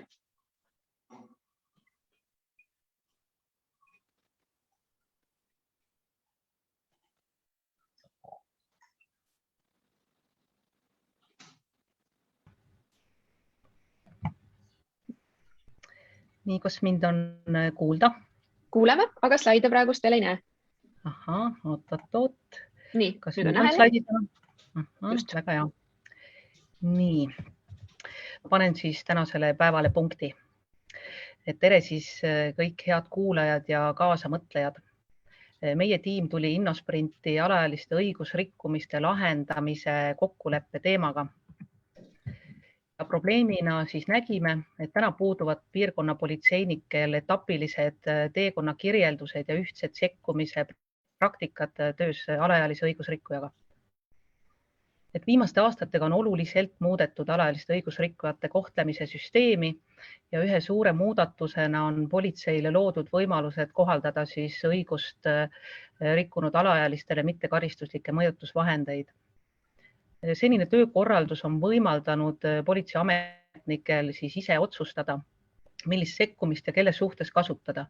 See on aga tekitanud sellise olukorra, kus piirkonniti on kasutusel väga erinevad praktikad ja puudub selge ja arusaadav etapiline teekond ja selle kirjeldus ning kellele ja millist mõjutusvahendit kohaldada või millised mõjutusvahendid meil üldse olemas on.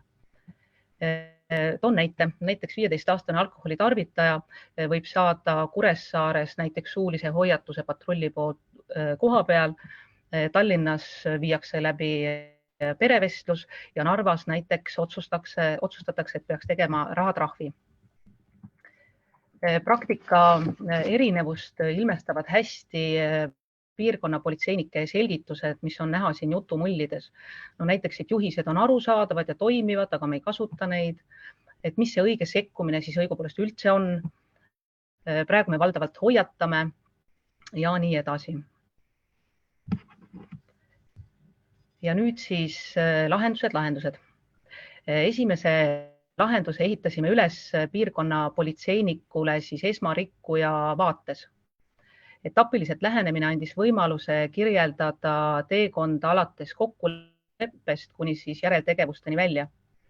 Ja kokkuleppe saime siis kirja järgmise. Et alati tuleb selgitada välja juurpõhjus, et miks alaealine sellise teo toime pani. See algab tegelikult loomulikult juba esimesest kokkupuutest politseiga, kuid muudatus siis, et peab alati jõudma piirkonna politseiniku vaate välja, kes siis jätkab info korjamist, kas tegu on siis esmarikkujaga või korduvrikkujaga, kas on abi vajav või ei ole abi vajav, siis kontakteerub lapse ja perega. Kokkulepitud tegevused siis lihtsustavad loomulikult ka mittekaristuslikke sekkumisi valida.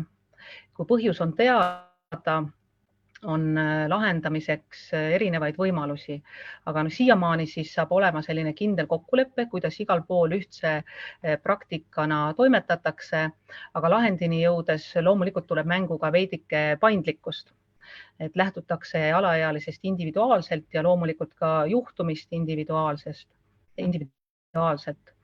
Ja ühtne kasutada praktika, nagu oli teekonna alguses, peaks tulema taas pildile siis toimingute või teekonna lõpus ja see on siis jätkukohtumine.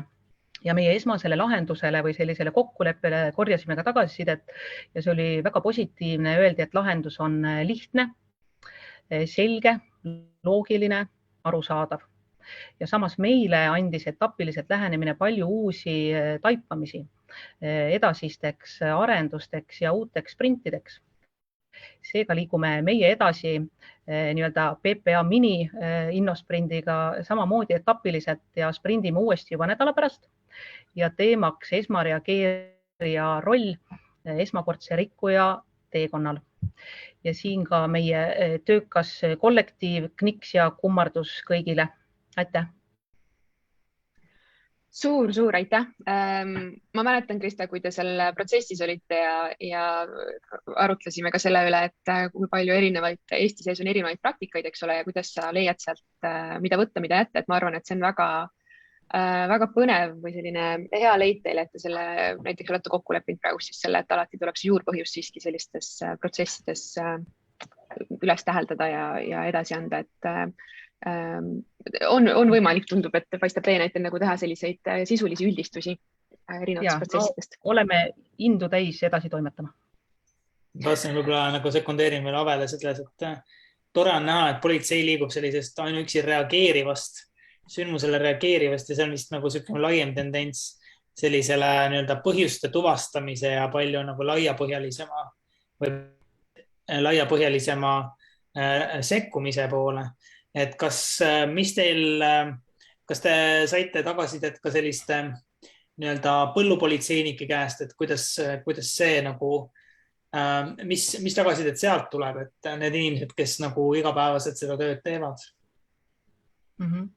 No pigem tagasiside ongi selles mõttes nagu ootusärev, et soovitakse selliseid ühtseid kokkuleppeid. Me saame ka aru, et alati see pole võimalik ja nende juurutamine on väga keeruline. Siin on nii palju pisikesi nüansse, aga pigem saime tagasisidena, et see võiks olla abistav vahend, kui meil on teatud kokkulepped siiski olemas ja teatud kokkulepped ka sellises vormis, et nad ei tule väga sellises käskkirja formaadis või peadirektori allkirjaga, et meil on pigem selline nagu omad kokkulepped, mida me kõik ühtselt mõistame, mida me oleme läbi arutanud ja kust on lihtne edasi minna.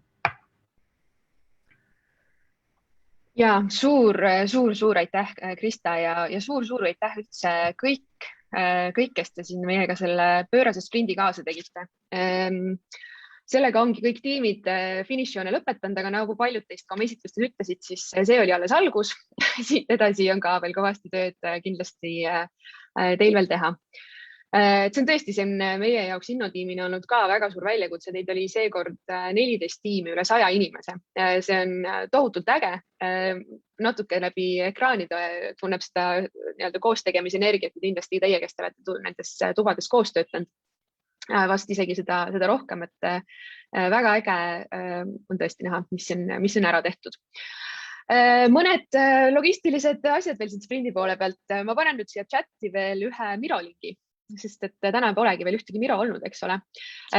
Ja me innotiimina ka nende sprintidel, me tahame neid kindlasti edasi teha ja me tahaks neid alati teha paremini. Ma tegin siia sellise väikse harjutuse, et kui me nüüd selle kõne ja kohtumise siin täna lõpetame, et siis te võite võtta äkki, kui jaksate mõned 3, 4, 5 minutit. Selline üks tagasisidestamise formaat on start, continue, stop. Start, mida me veel InnoSprindi raames või saaksime teile pakkuda või kuidagi paremini teid toetada. Continue, mis juba praeguses protsessis teile hästi töötas ja mis teile meeldis. Ja stop, mis asjad lõpetage ära, et mis teile üldse ei toiminud. Nii et teate juba, kuidas see postitite lohistamine seal ringi käib. Nii et kui saate, siis võtke mõni hetk ja jätke meile mõned mõtted. Ja logistiliselt ka veel see, et olge kenad, saatke meile oma need esitlused, kas mingi lingi või faili kujul, et siis järeltulevatele põlvedele on meil ka lihtsam selgitada, mis asi see sprint on ja mida see sprinti jooksul teha saab. Nii et suur aitäh teile kõigile, kes te selle sprindi läbi tegite. On väga vägev.